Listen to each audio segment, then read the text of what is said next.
Hello, comic fans. Here's Earl Grey. Cheers. Today, I want to talk about this fine series here, Buzz Sawyer by Roy Crane, collected in 5 neat hardcovers by Fantagraphics. And the series was recently concluded with this book here. Buzz Sawyer continued, but then other artists, or one artist, took over the pencil from Roy Crane. So I guess this is it for Buzz Sawyer by Fantagraphics. It's a very old-fashioned story, of course, very close in theme and tone to Milton Caniff's Terry and the Pirates. And Terry, I love Terry, but I wouldn't say that Terry and the Pirates is the better comic. This here is really, really fantastic. And to be honest with you, these stories would have deserved a bit bigger format here. But in terms of printing quality, reproduction quality, these books are really top-notch, so you can see every detail, and it's fine. It's very well done here.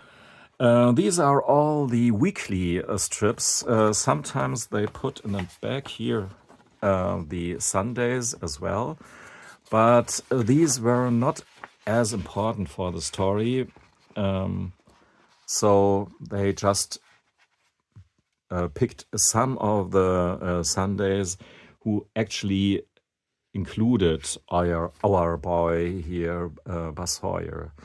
All the others were actually Roscoe Sweeney strips here. Roy Crane did Captain Easy before with Wash Tubs, so it was some kind of similar relationship between a hero and a good friend. So he took this aspect to Buzz Sawyer. It's a very he started very patriotic. Of course, it was 1943. The war in the Pacific was raging, so he fought for the US, and it's, you know the drill. It's a very, very patriotic, as I said it. And this is fine by me as far as World War II went down, of course. Later on, he worked for an oil company and as a pilot and general problem solver. That was his job, even though he had some no, that's him, and that's one of his many love interests, even though he winds up, spoilers, as a happily married man, husband, which adds some layers to the story, I have to say. So here, he is a problem solver for an oil company, and you have back in mind that these oil interests for the US and US American companies, that's not without problems in the real world. But here he does his job, and he does his job well. So then, yeah, it's a perfect balance of humor, romance, sometimes, as you can see here, with Christy, his wife, and sometimes, if not always, beautiful panels. But he could really paint landscapes like almost no other. And these shading techniques, this was done with some special paper. And he used chemicals, put down chemicals on that paper so that the white layer somehow disappeared. And then he got the hatchings in one direction. And when he added another chemical, the hatchings in the other direction appeared as well. So he could choose between the way of the hatching, or he did proper cross hatching or black, so he could create these different shades of gray to real astonishing effects. He painted, used shadows, and the light in his stories are really exceptional. Then we have this guy here, Harry, what's his name? Harry Sparrow, that was his name. And he's the villain there, and it's a very interesting villain. He has a bad stomach, a weak stomach. He can't see any blood, so he is always a bit slimy, greasy, but nevertheless a guy you can cooperate sometimes with him until he betrays you next time. But I want to showcase another sequence of weeklies.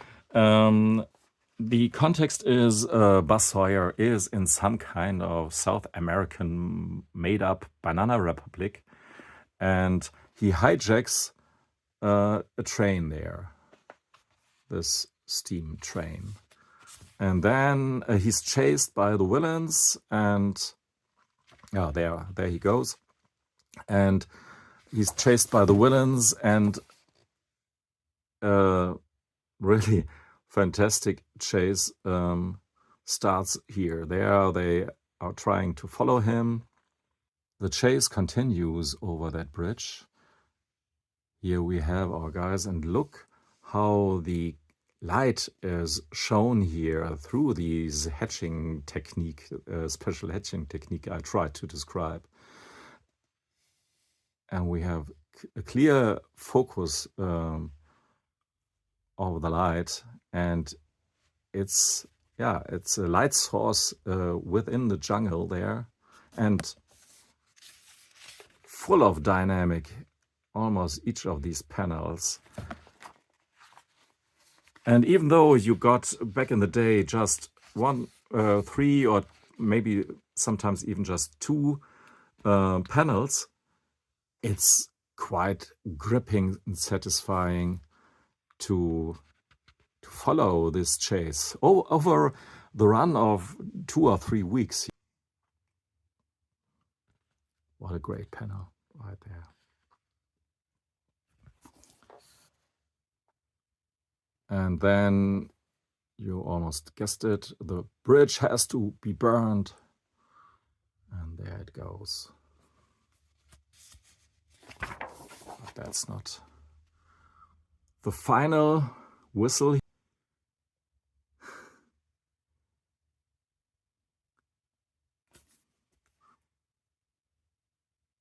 It's just fantastic. It's almost a genre of its own, chases of trains that end in a burning bridge. There are some examples I could think of, but this is really one of the earliest strips that tackle this subject, and still one of the best ones. And finally, we come to a crashing conclusion.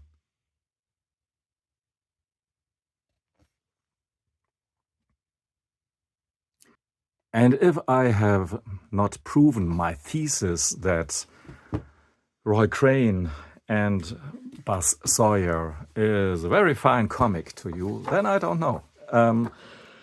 These books come, of course, with a neat introduction about the life and times of Mr. Crane that you can see here, and his drawings, sketches and stuff, so you get a good glimpse into the life and works of into the life and his creation process.